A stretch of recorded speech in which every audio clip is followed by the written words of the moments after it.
जो तुमको हो पसंद वही बात करेंगे, तुम दिन को अगर रात कहो रात कहेंगे। क्या लगता है कि एक तरह से मुख्यमंत्री ने मैसेज दे दिया है कि सीओ अनुज चौधरी जो तुम कर रहे हो, तुम्हें मेरा बैकअप हासिल है? ऐसी लागी लगन मीरा हो गई मगन, मैं तो गली गली प्रभुधुन गाने लगी। तो अंत में मुझे आज तक नहीं भूलता, और अब जब मुख्यमंत्री बन गए तो मुझे और भी याद आता है कैसे आरपी सिंह ने उनको उठा के, और यूं समझिए लगभग, क्योंकि वह बलिष्ठ थे और यह तो उस समय नए थे, कमजोर थे, अब तो थोड़े ये भी बलिष्ठ हुए हैं, उठा के उस तरह रख दिया। और जो है कहा कि अगर दोबारा कहे तो ठीक नहीं होगा, यहाँ ऐसे ही माहौल खराब है। मेरा सवाल वही है कि आप संभल के एसपी होते हैं, आपका डिप्टी एसपी होते हैं अनुज चौधरी, और इस तरह का बर्ताव जिस तरह से उनका आचरण आ रहा है, तो आप क्या करते हैं? आप भी लखनऊ के दबाव में रहते हैं या आप भी क्या ऐसे ही कहते थे कि होली आ रही है, रंग से परहेज है तो घर में रहो, या आप इस चीज को दूसरे तरीके से कहते थे? इस वक्त संभल के डीएसपी अनुज चौधरी बहुत सुर्खियों में हैं, उनके बयान सुर्खियों में हैं, उनके बयान को लेकर तमाम बहस हो रही है। कुछ लोगों का मानना है कि उनका बयान जो है वो एक पुलिस अधिकारी के रूप में ठीक नहीं है, तो एक हिस्से से उनको समर्थन भी हासिल हो रहा है। तो ठीक है या नहीं है, बात करने के लिए हमारे साथ पूर्व आईपीएस अमिताभ ठाकुर जी हैं। सर, संभल के सीईओ डिप्टी एसपी कुछ भी बोलिए उनको, अनुज चौधरी बहुत सुर्खियों में हैं। उन्होंने जिस तरह से होली की तैयारियों को लेकर पीस कमेटी की बैठक बुलाई और फिर उसमें कहा कि अगर उस दिन जुम्मा भी पड़ रहा है तो जिन मुसलमानों को कलर से दिक्कत है, रंग से दिक्कत है, उस दिन वो बाहर ना निकले। और जिस लैंग्वेज में कहा, जिस टोन में कहा, आपने सबको सुना। सर, किस तरह से उनके बयान को देख रहे हैं? देखिए, मैं इस पूरे संदर्भ को एक दूसरे दृष्टिकोण से देख रहा हूँ। मैं यह देख रहा हूँ कि पिछले लगभग 7.5-8 वर्षों से उत्तर प्रदेश एक ऐसी स्थिति और एक ऐसे काल से गुजर रहा है जहां पर मुख्यमंत्री के रूप में संविधान की रक्षा करने वाले, संविधान की शपथ के अनुसार कार्य करने वाले व्यक्ति न होकर पूरी तरह धार्मिक अंधता, धार्मिक कट्टरता और सांप्रदायिकता से ओतप्रोत एक व्यक्ति बैठे हैं, जिनका प्राचीन इतिहास जो भी है वर्ष 2004 से मैं स्वयं जानता हूं। गोरखपुर में जब वह, मेरे ख्याल से उस समय शायद इस दायित्व पे नहीं आए थे, मैं एएसपी था, तब से मैंने उनके कार्यों को देखा। तो मैं जो सीईओ हैं वहाँ के, वह उनकी सुर्खियाँ, उनकी गैर सुर्खियों को मैं नहीं जानता।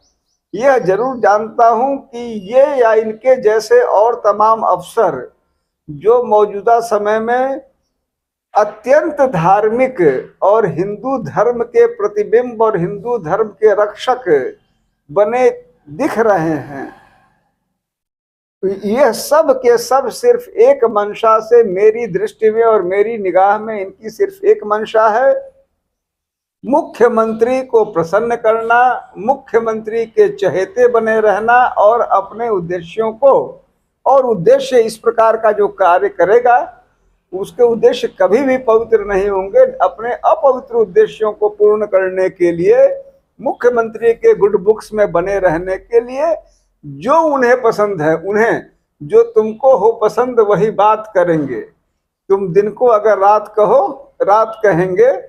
तो उनको पसंद है कि हम हर चीज को, हिंदू मुसलमान, धर्म धर्म धर्म की लड़ाई, वह ऐसे हम ऐसे, 80-20 काटो बटो छटो हटो पे उन्होंने विभाजित करके प्रदेश को ला के रख दिया है। जहां विकास का मुद्दा खत्म हो गया उनकी दृष्टि में, जहां एम्प्लॉयमेंट का मुद्दा खत्म हो गया, भोजन का मुद्दा खत्म हो गया, सिर्फ एक चीज बच गया, हिंदू मुस्लिम, हिंदू मुस्लिम।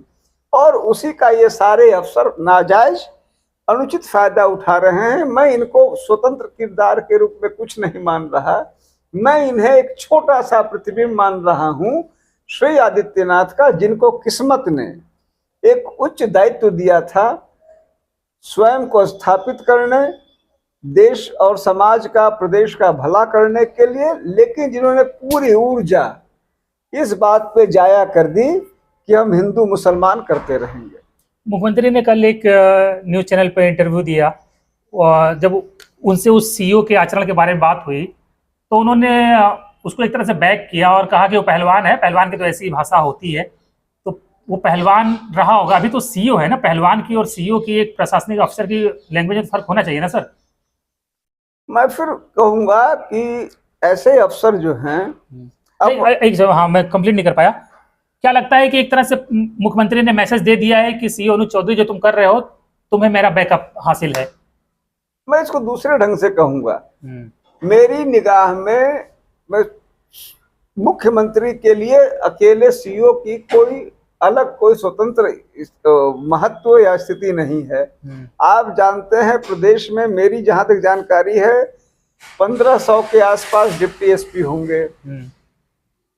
चूंकि एक व्यक्ति आउट ऑफ द वे जाके उनके एजेंडे को सार्वजनिक रूप से, मतलब जैसे मीरा ने कहा था, ऐसी लागी लगन मीरा हो गई मगन, मैं तो गली गली प्रभुधुन गाने लगी। तो कोई व्यक्ति को लगन लग गई, वो जो है वर्दी का जो कुछ भी संस्कार था, वर्दी का जो कुछ भी धर्म था, वर्दी का जो दायित्व था, उसको छोड़ के वो हिंदू और मुसलमान और इन चीजों में जब वह आदमी स्पष्ट रूप से खुलेआम डंके की चोट पे किसी टीवी का प्रोग्राम आता है, जो व्यक्ति लगा है, तो जाहिर सी बात है कि ऐसे व्यक्ति श्री आदित्यनाथ को अच्छे लगेंगे, क्योंकि वह उनके एजेंडा के एक अच्छे टूल हैं, एक अच्छे यंत्र हैं। आज वह वर्दी से हट जाएं, यह बातें बोले, आदित्यनाथ के पास उनसे मिलने के लिए, उनके विषय में सोचने के लिए मौका भी नहीं रहेगा। वह चूंकि एक इंस्टीट्यूशन को धता बता के पुलिस जैसे इंस्टीट्यूशन को नेगेटिविटी में लाके, पुलिस जैसे इंस्टीट्यूशन को कम्युनलाइज करने के प्रयास करके श्री आदित्यनाथ के एजेंडे को पूरा कर रहे हैं, तो आदित्यनाथ जी उनका समर्थन करेंगे।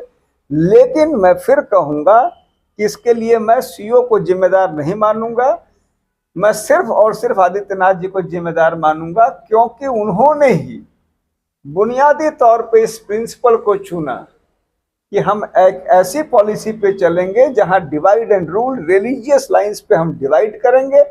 कोई भी अब इस आज के समय में औरंगजेब अच्छे थे बुरे थे, अकबर अच्छे थे बुरे थे, इससे एक राजा को क्या काम है, या एक शासक को क्या काम है, या एक मुख्यमंत्री को?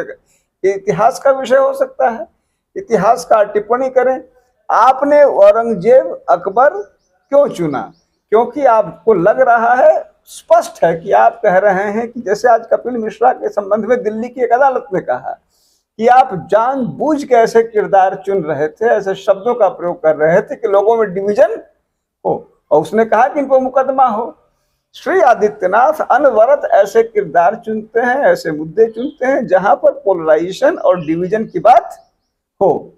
तो क्या हम ऐसे व्यक्ति को, यह प्रदेश की जनता को सोचने की जरूरत है कि हमें ऐसा व्यक्ति चाहिए, एक हो, दूसरा हो, तीसरा हो, कोई भी हो, जो कि जेन्युइनली जनता के वाजिब मुद्दों के बारे में सोचे, काम करे, या हमें एक ऐसा व्यक्ति चाहिए जो हर बात में रिलीजियस पोलराइजेशन की बात करे? मैं अपनी बात से पहले एक आपको एग्जांपल देना चाहूंगा, जिनको मैंने इनको 2004 में जब देखा, आज में एक वहां एक्सीडेंट हुआ था, डोमिनगढ़ एक जगह है गोरखपुर में, पहली बार मैंने इनको अपनी आंखों से वहीं देखा था। रात करीब 8 साल योगी जी को उस समय जो है, यह संभवतः महंत बने थे या नहीं बने थे मैं नहीं जानता, सांसद थे, सांसद तो कतई नहीं थे, 2005 या 6 की बात है ये। और एक्सीडेंट साइट पे जब यह आए थे, कुछ समर्थक थे, लड़के थे एकदम, और इनकी बात सुनिए। उस समय उन्होंने शुरू किया था कि प्रशासन केवल मुस्लिम मृतकों की लाश उठा रहा है, मुस्लिम मृतकों या जो हताहतों का ख्याल कर रहा है, हिंदुओं का ख्याल नहीं रख रहा है। एक एसपी सिटी थे वहां आरपी सिंह करके, और आरपी सिंह को भी भाई मान लीजिए एक बार समझाया, उन्होंने 2 बार समझाया, और कहा कि भाई जब यहाँ शव पड़े हैं, लोग क्षत विक्षत हैं, इसमें कौन हिंदू मुसलमान ढूंढ पाएगा और क्यों ढूंढेगा? मतलब इतनी ज्यादा ऐसी कौन सी बात है कि हम मुसलमानों को उठाएंगे, हिंदुओं को नहीं उठाएंगे? पूर्णतया मूर्खतापूर्ण वो वक्तव्य था, लेकिन यह अनवरत उसको पोलराइज करने के चक्कर में थे। अंत में मुझे आज तक नहीं भूलता, और अब जब मुख्यमंत्री बन गए तो मुझे और भी याद आता है कैसे आरपी सिंह ने उनको उठा के, और यूं समझिए लगभग, क्योंकि वह बलिष्ठ थे और यह तो उस समय नए थे, कमजोर थे, अब तो थोड़े ये भी बलिष्ठ हुए हैं, उठा के उस तरह रख दिया और जो है कहा कि अगर दोबारा कहे तो ठीक नहीं होगा, यहाँ ऐसे ही माहौल खराब है, आप इसमें और अधिक अनुचित वक्तव्य न दीजिए। तो वह उस समय, जबकि वहाँ सैकड़ों लोग हताहत थे, पूरी की पूरी स्थिति जो है मानवीय दृष्टिकोण को छोड़ के आप उस समय भी शवों में और घायलों में आप हिंदू मुसलमान कर रहे थे, जो संभव भी नहीं है, क्योंकि आदमी वहां पर शवों को हटा रहा था, घायलों को हटा रहा था, हिंदू मुसलमान को नहीं हटा रहा था। आप वहां भी हिंदू मुसलमान ढूंढ रहे थे, आप आज भी हिंदू मुसलमान ढूंढ रहे हैं। गुनाह हमारा है, हमारे जैसे लोगों का है। इस देश में आपने ऐसे व्यक्ति को सत्ता देने की कोशिश की जो आपको बांट के अपने सत्ता का सुख ले रहे हैं। सर, आप भी तमाम जिलों में कप्तान रहे होंगे, अगर आप संभल के कप्तान होते हैं, आपका डीएसपी इस तरह की चीजें कर रहा होता तो आप क्या करते? देखिए, सीधी सी बात है कि जो वहाँ का एसपी है वह अब एसपी ने तो खुद ही, मुझे याद है, क्योंकि यह तो बहती गंगा की बात है। अब मैं कहूं कि किसको किसको कहूं, आप डीजीपी को देख लीजिए, मैं इन्हें जानता हूं। एक समय यह मेरे ख्याल से जेएनयू या कहीं डीयू से कहीं से पढ़े हैं, और एक समय पूर्ण सेकुलर अपने आप को मानते समझते और प्रस्तुत करते थे डीजीपी साहब, डीजीपी, और आधुनिक विचार के, आधुनिक सोच के अपने आप को प्रस्तुत करते थे। दिल्ली, बिहार से गया व्यक्ति दिल्ली, जब यह आए, अब देखता हूं कि यह अपने आप को यथासंभव हिंदुत्ववादी, और मतलब कभी पता लगा कुंभ में जा रहे हैं, कभी मंदिर जा रहे हैं। इस समय तो इसीलिए मैं आप एसपी की बात कर रहे हैं, इस समय तो पूरे के पूरे हर व्यक्ति, जैसे कहते हैं कि दाल काली दाल नहीं है, दाल में काला नहीं है, पूरी की पूरी दाल काली है। आप मुख्यमंत्री को मुख्य सचिव देख लीजिए, कहीं जाएंगे मंदिर जरूर जाएंगे, जो भी मंदिर होगा। डीजी को देख लीजिए, कहीं जाएंगे वहां मंदिर जरूर जाएंगे। यह सब जो इन सारे अफसरों का, हमारे बगल में एक अफसर है किसी विभाग के, पहले वो दूसरा झंडा वो वहां पर जो है हिंदुत्ववादी झंडा लगाते हैं ताकि संदेश जाता रहे, वह सुरक्षित रहे। तो अब आप कहते हैं जैसा देश वैसा भेष, जैसा देश वैसा भेष चल रहा है। सच से इनका कोई वास्ता नहीं है। मेरा सवाल वही है कि आप संभल के एसपी होते हैं, आपका डिप्टी एसपी होते हैं अनुज चौधरी, और इस तरह का बर्ताव, जिस तरह से उनका आचरण आ रहा है, तो आप क्या करते हैं? आप भी लखनऊ के दबाव में रहते हैं या देखिए, अब मैं यह प्रश्न का उत्तर मैं इसीलिए नहीं दूंगा क्योंकि इस प्रश्न का उत्तर मैं यह दूं कि नहीं, मैं नहीं दबाव में रहता, या दूं कि मैं दबाव में रहता, दोनों बातें काल्पनिक हो। जो मैंने किया उस समय किया, नहीं किया, उस पर मैं अपने ऊपर लेकर प्रश्न का उत्तर देना, अपने आप को मैं अपने आप को बेटर प्रेजेंट करना चाहूं, उस रूप में प्रेजेंट करूं, उसका अर्थ नहीं है। लेकिन किसी भी एसपी को क्या करना चाहिए, मैंने किया या नहीं किया, मैं करता कि नहीं करता, महत्वपूर्ण नहीं है। महत्वपूर्ण है कि एक एसपी को करना क्या चाहिए, और उसका मेरी निगाह में एक ही उत्तर है कि उसको पुलिस के धर्म का पालन करना चाहिए, उसको तत्काल इसके खिलाफ एक्शन लेना चाहिए, क्योंकि एक बार नहीं, बार बार, हर बार केवल सत्ता की परिस्थितियों को देखकर अपने आप को स्थापित करने के लिए सत्ता की निगाह में वर्ग वैमनस्य की जो स्थितियां बनाई जा रही समाज में, उसमें एक सहायक की भूमिका निभा रहे हैं, जो कंडक्ट रूल का खुला उल्लंघन है। मैं करता, मैं नहीं करता, महत्वपूर्ण यह नहीं है, लेकिन नियम यह कहता है कि ऐसे स्थिति में कार्रवाई निश्चित होनी चाहिए थी। जो भी ईमान धर्म का अफसर होगा, जो वर्दी का सम्मान जानता होगा, वह यही करेगा। कल डीजीपी विक्रम सिंह का, पूर्व डीजीपी विक्रम सिंह का बयान वायरल हो रहा है कि डीएसपी को इस तरह के, डीएसपी अनुज चौधरी को इस तरह के बयान देने की इजाजत कैसे मिली?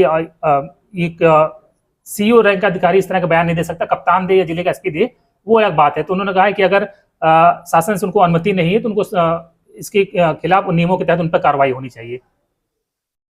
देखिए, इन पर तो अगर कानून, मैं फिर कहूंगा कि जो कहावत है कि सैया भय कोतवाल वाली बात, तो अब जो है एसपी और डीजी और डीआईजी उस पर क्या करेंगे, जब मुख्यमंत्री ने, क्योंकि यहाँ तो सब मौखिक चलता है, उनका समर्थन आ गया है, जब उनका समर्थन आ गया है तो विक्रम सिंह जी और कोई सिंह जी अब उसमें क्या कर लेंगे। समर्थन ऊपर से है। और मैं फिर कहूँगा कि मैं किसी भी स्थिति में यहाँ के सीईओ या वहाँ के एसपी और वहाँ के डीएम का कुछ नहीं इन सबों की स्थितियों को बहुत गंभीरता से मैंने देखी है और कई बार देखी है। मुझे वह दिन खूब याद है जब एक डीएम थे, मैं मुरादाबाद में था, मायावती जी आने वाली थी बहन जी, तो उन्होंने मुझे बुला के कहा था और मैं कुछ चीजें कभी भूलता नहीं। उन्होंने कहा कि देख लो, ऐसा है कि हेलीकॉप्टर के आसपास एक बूंद धूल न रहे, मायावती जी को धूल से बहुत एलर्जी है। अब मैंने सोचा कि भाई मान लीजिए कि अब वैसी मैं कौन सी व्यवस्था कर लूंगा कि हेलीकॉप्टर के पास जब उतरेगा तो धूल उड़ेगा ही उड़ेगा, पंखे से तो धूल उड़ेगी। लेकिन उन्होंने कह दिया। और दूसरी मैंने सोची कि जो दलित की पुत्री थी, एक संघर्षशील माहौल से गई थी, वह अचानक से धूल से कैसे एलर्जी करने लगी। लेकिन उनके मुंह से या उनके किसी आदमी के मुंह से संदेश चला गया। और अगर डीएम के वश में होता तो अपना पूरा शरीर पूरे जगह फैला के अपने शरीर के नीचे धूल को रख लेता ताकि मुख्यमंत्री जी के पास कोई धूल ना पहुंचे। तो इन लोगों का आचरण, जो ब्यूरोक्रेसी का आचरण, मैं उसी से बताना चाहूंगा। आप दूसरा वह भी उदाहरण जानते हैं, जो डीएम थे गाजीपुर के, जो तब तक इस तरह खड़े रहे, इस तरह हेलीकॉप्टर उड़ गया मायावती जी का, और ऐसे खड़े रहे जब तक किसी ने कहा कि अब वो आपको देख नहीं पा रही होंगी, वो चली गई हैं। तो ब्यूरोक्रेसी ऐसा ही रहा है। इसमें इनके किरदार अपनी कुर्सी बचाने के लिए ब्यूरोक्रेट्स किसी भी स्तर तक जा सकते हैं। हाँ, और जो यह सब जो सीईओ संभल का मैं जिस रूप में देख पा रहा हूँ, मैं सिर्फ यही देख पा रहा हूँ, वह उस श्रृंखला का यह नवीनतम उदाहरण है।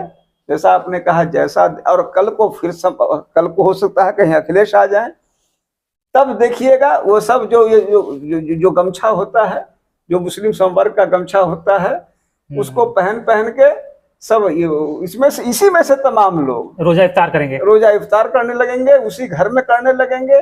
आप चीखते रहिएगा, आप पूछते रहिएगा, वो हंस के टाल देंगे। तो ऐसे चलता रहेगा। मैं तो यही देख पा रहा हूँ। उस समय भाई मालिक कोई उस समय भी, लेकिन देखिए समस्या ये भी है, हमारे जैसे आपके जैसे लोगों को उस समय भी आवाज उठानी पड़ेगी। कहीं ना कहीं गलती हमारी भी है।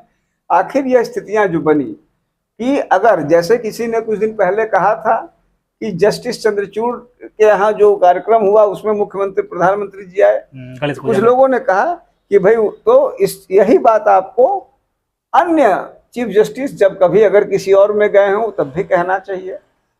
हमारी भी गलती, इस देश की गलती है कि सेकुलरिज्म का अर्थ केवल एक धर्म विशेष के प्रति टिप्पणी करना नहीं होना, जो हम कहीं ना कहीं पारंपरिक रूप से हमने ये ले ली, जिसका आज भाजपा फायदा उठा रही है। एक प्रकार से भाजपा जो है वह जो एक एक्सट्रीम हो गया था कि सेकुलरिज्म का मतलब केवल हिंदू धर्म से जुड़े संदर्भों में टिप्पणी करना, बाकी सब स्वीकार्य हैं।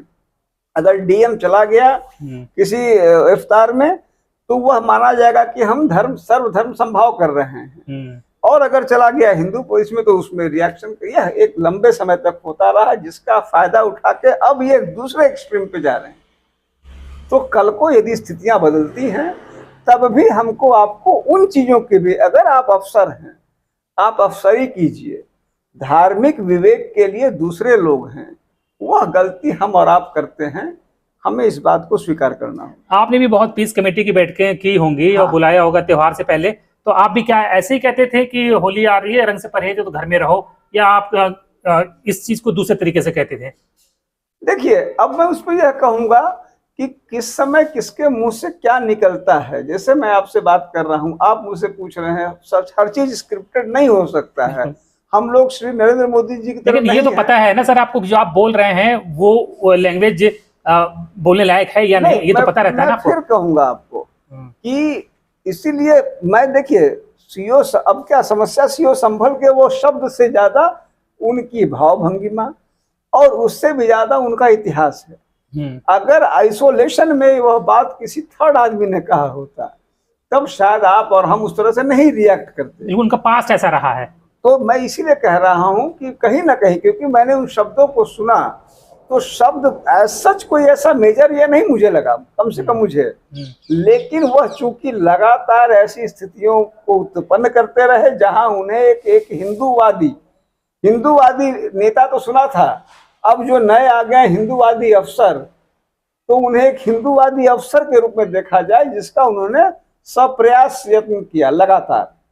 वह जो उनका कार्य लगातार रहा कि हम कहीं भी चुनरी पहुंचाए, कहीं हम माइक लेके गाने लगे, कभी हम गदा उठा लें, कभी हम शोभा यात्रा में गदा लेके शामिल हो शोभा यात्रा, कभी हम कुछ मंदिर साफ करने लगे और सब कुछ बावर्दी करें। तो उनके उस पास्ट के कारण हमको उनकी इस चीज पे आपत्ति हुई। हो सकता है उनके मन में, मैं स्पष्ट कहना चाहूंगा, उस समय उनके मन में क्या भाव था मैं नहीं जानता, लेकिन यह जरूर है कि इन जनरल हमारे तमाम अफसर इस समय, जैसा मैंने आपको कहा पहले भी होता रहा, लेकिन अब ज्यादा नग्नता के साथ ये चीज दिख रही है और सरकार ज्यादा खुल के इस चीज को, मुख्यमंत्री स्वयं इस चीज को खुलेआम संरक्षण दे रहे हैं। पहले कभी, जैसे मान लीजिए यह नहीं था, क्योंकि हिंदू बाहुल्य देश है तो बहुत सारे हिंदू नहीं जाते थे अफतार, हिंदू अफसर नहीं जाते थे अफतार में, कुछ लोग होते थे मामूली जो चले गए। अब एक नॉर्म बन गया है, अब एक दरोगा भी, एक सिपाही भी, एक लेखपाल को भी अपने आप को हिंदूवादी साबित करना पड़ रहा है। तो वह इतना, और जिसका रिएक्शन कहीं ना कहीं, क्योंकि अगर अफसर को पहले अपना काम देखना है, न कि धार्मिक रूप से स्थापित करना है, यह जो, और इस गलती के लिए मेरी निगाह में सिर्फ श्री आदित्यनाथ जिम्मेदार हैं, और बदले में आप और हम इसलिए जिम्मेदार हैं कि हमने अंगूठा लगा के उनको वहां बैठाया। धन्यवाद सर ये तमाम जानकारी साझा करने के लिए। तो अमिताभ ठाकुर जी के इन विचारों पर आपका क्या विचार है, कमेंट बॉक्स में जरूर बताएं। धन्यवाद।